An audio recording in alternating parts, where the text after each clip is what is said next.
సిద్దిపేట జిల్లాపై తెలంగాణ రాష్ట్ర ప్రభుత్వం కక్షపూరితంగా వ్యవహరిస్తుందని మాజీ రాష్ట్ర ఎంపీటీసీల ఫోరం కన్వీనర్ దేవి రవీందర్ ఆరోపించారు.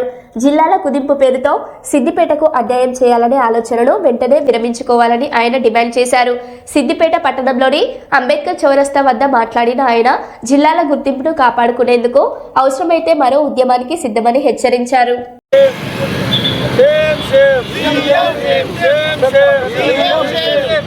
జిల్లాలను కుదించడము జిల్లాలను కుదించడము నశించాలి రాష్ట్ర ప్రభుత్వ వైఖరి నశించాలి రాష్ట్ర ప్రభుత్వ వైఖరి నశించాలి రాష్ట్ర ప్రభుత్వ వైఖరి వెనక్కి తీసుకోవాలని ప్రకటన వెంటనే తీసుకోవాలి వెంటనే ప్రకటన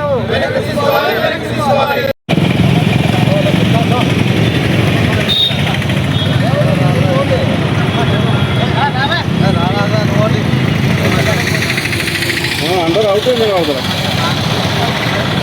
జిల్లాను తీసేయడం సిగ్గు సిగ్గు సిగ్గు సిగ్గు జిల్లా తీసేయడము సిగ్గు సిగ్గు సిగ్గు సిగ్గు జిల్లా తీసేయడం మన వ్యక్తులను ఖండిస్తున్నాం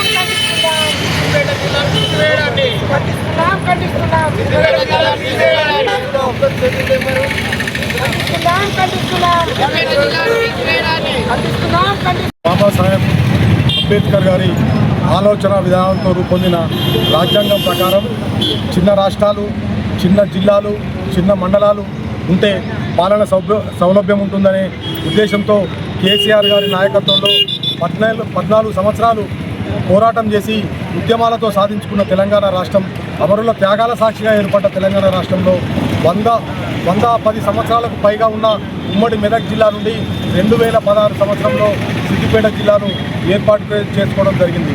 ఈ సిద్దిపేట జిల్లా పైన ఈనాటి ఈ కాంగ్రెస్ ప్రభుత్వం కొన్ని కుట్రపూరితమైన ఆలోచనలు చేసి సిద్దిపేట జిల్లాను తీసివేసి మళ్ళీ సిద్దిపేట జిల్లా వాసులను మెదక్ జిల్లాల్లో, సంగారెడ్డి జిల్లాల్లో కలిపే ప్రయత్నం చేస్తున్నట్టు మొన్న పొంగిలేటి గారు అసెంబ్లీలో ఒక ప్రకటన చేయడం జరిగింది. ఈ ప్రకటన చాలా దుర్మార్గమైన విషయం. ఒక చిన్న జిల్లాలు, చిన్న మండలాలు, చిన్న డివిజన్లు ఉంటే ప్రజలకు పాలన సౌలభ్యం ఏర్పడుతుందనే ఒక కేసీఆర్ గారి గొప్ప ఆలోచనతో ఈ పనులు చేయడం జరిగింది. ఈనాడు ఈ రాష్ట్ర ప్రభుత్వం సిద్దిపేట జిల్లా పైన ఈ రోజున్న ముఖ్యమంత్రి కానీ, మంత్రివర్గం కానీ కేసీఆర్ గారి పైన అంకురార్పణ కూడా తెలంగాణ ఉద్యమానికి ఎలాగైతే సిద్దిపేట జిల్లా నుంచి అంకురార్పణ జరిగిందో ఈ కాంగ్రెస్ ప్రభుత్వాన్ని దించేందుకు కూడా అంకురార్పణ ఈ సిద్దిపేట జిల్లా నుంచే ప్రారంభమవుతోందని మేము బీఆర్ఎస్ పార్టీ పక్షాన తెలంగాణ రాష్ట్రాన్ని, సిద్దిపేట జిల్లాను సాధించిన పార్టీ బీఆర్ఎస్ పార్టీ పక్షాన మేము హెచ్చరిస్తున్నాం అని తెలియజేస్తున్నాం. జై తెలంగాణ, జై డాక్టర్ బాబాసాహెబ్ అంబేద్కర్ గారి స్ఫూర్తితో చిన్న రాష్ట్రాలతోనే అభివృద్ధి జరుగుతుందని చెప్పి ఆనాడే భారత రాజ్యాంగంలో రచించినటువంటి డాక్టర్ బాబాసాహెబ్ అంబేద్కర్ గారు, ఆయన స్ఫూర్తితో కేసీఆర్ గారి నాయకత్వంలో తెలంగాణ రాష్ట్రాన్ని సాధించడానికి 14 సంవత్సరాలుగా పోరాటం చేసి ఆర్టికల్ 3 ద్వారా, ఆర్టికల్ 3 ద్వారా తెలంగాణ రాష్ట్రాన్ని సాధించుకోవడం జరిగింది. తెలంగాణ రాష్ట్రాన్ని సాధించుకున్న అనంతరం ప్రజలకు పరిపాలన సౌలభ్యంగా ఉండాలని చెప్పి అనేక దూరంగా వ్యతిరేకిస్తూ ఉన్నాం. ఈ రాష్ట్ర ప్రభుత్వం ఏమైనా చేయాలనుకుంటే ప్రజలకు ఆమోదయోగ్యంగా ఉండే విధంగా, ప్రజలకు మంచి పాలన అందించే విధంగా ఈ రాష్ట్ర ప్రభుత్వం, రాష్ట్ర ముఖ్యమంత్రి గారు ప్రయత్నం చేయాల్సినటువంటి అవసరం ఉన్నది. కానీ ఈరోజు సిద్దిపేట జిల్లా మీద ఒక కక్షపూరితమైనటువంటి వాతావరణంలో జిల్లాను తొలగిస్తామని చెప్పి ప్రకటనలు చేయడం మేము తీవ్రంగా ఖండిస్తూ ఉన్నాం.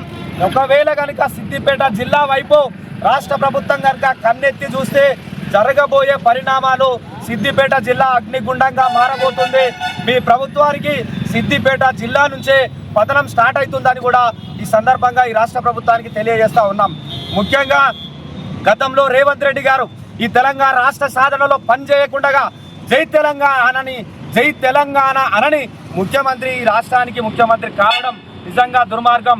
డాక్టర్ బాబాసాహెబ్ అంబేద్కర్ ఆర్టికల్ 3 ద్వారా కేసీఆర్ గారి నాయకత్వంలో తెలంగాణ రాష్ట్రాన్ని సాధించి అనేక జిల్లాలు ఏర్పాటు చేసి ఈరోజు ప్రజల కోసం పనిచేస్తున్నటువంటి కేసీఆర్ గారు పెట్టినటువంటి జిల్లాల్ని తొలగిస్తామంటే చూస్తూ ఊరుకునేది లేదు.